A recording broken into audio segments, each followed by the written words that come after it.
Welcome to The Breakthrough. I'm Allison Dean, VP of Operations at Theorem, and today we are talking with Jeff Julian, currently CEO and founder of Lab5 Systems. He is a renowned creative futurist and designer and has worked with many of Hollywood's A-list directors. Maybe you've heard of Steven Spielberg, Ridley Scott, as well as some notable brands like Apple, Samsung, and BMW. He continues to broaden his expansive portfolio of work, nurturing creativity to overcome global problems. Hi, Jeff. Yeah, hi, how are you? I want to know how design thinking plays into digital transformation. You know, things that took us a long time take us no time. So, it used to be when I got in the movie business, we used to do all that drawings by hand and paintings by hand. And so if the director came over and said, that's beautiful, but I don't want it sunset, I want it high noon, that was a complete redo. Now it's kind of like a 3-hour fix tops. It's not even a big deal.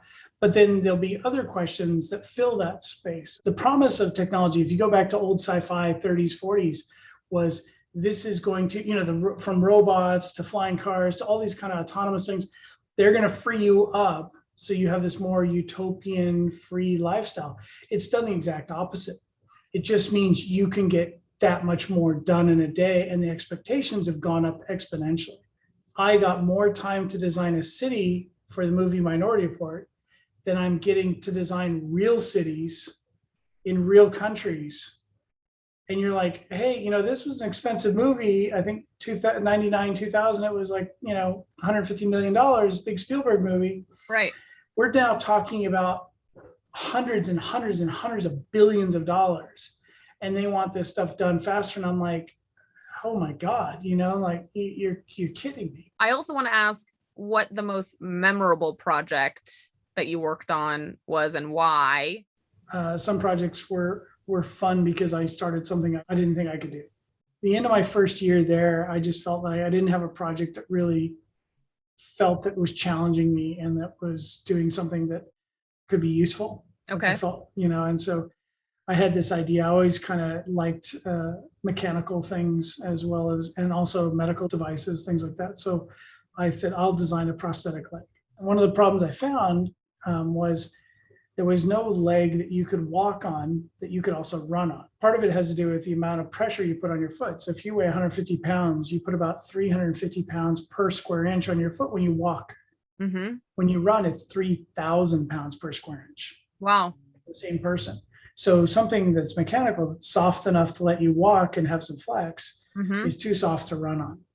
I started on this journey and every doctor's like, I've been doing this 40 years. You don't know anything about this. This is so over the top complicated. So about 14 weeks later, I had 16 patents. And I don't know if you've ever seen the prosthetic leg that has kind of a bow to the bottom. You see that was me. Yeah, I know. It came off and then I got, a lot of help and we built prototypes. And it was really cool to go down to the Rose Bowl and see a Paralympic athlete testing a prototype and watch him run, and it worked. What was the most difficult project? One of them was we did this movie called Irobot. I think that was difficult because the director had picked a different guy to deal with the vehicles. And he wasn't really a vehicle designer, didn't have that background, but he had done a bunch of movies with the director and the producer, and they were good friends, and so they trusted him. And they had about 6 months to prepare, and he didn't have anything at the end of the 6 months. And so he was let go, and they basically came to me and said, it's your problem now. You have 8 weeks to build 40 cars, hero cars, stunt motorcycles. And I'm like, and you have a department of 0. It's basically you. And I had worked on a project which ultimately became the R8 for Audi. Oh. Right, which was an interesting story. So a couple of years before, Porsche wants to take themselves out of the Volkswagen family and go independent. Volkswagen's panicking and they want a 911 killer. And so they couldn't do it in-house. So they hired me and a couple other guys to work on this project. So I brought them on board to help with the hero vehicle.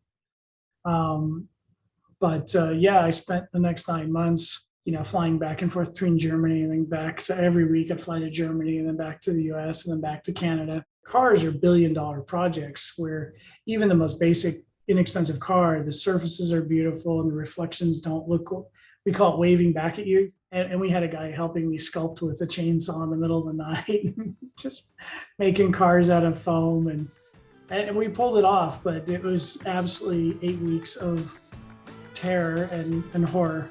Thank you. That was great. Thank you for watching just a few of the highlights from this week's breakthrough episode. To see the full podcast, click the link in the description below.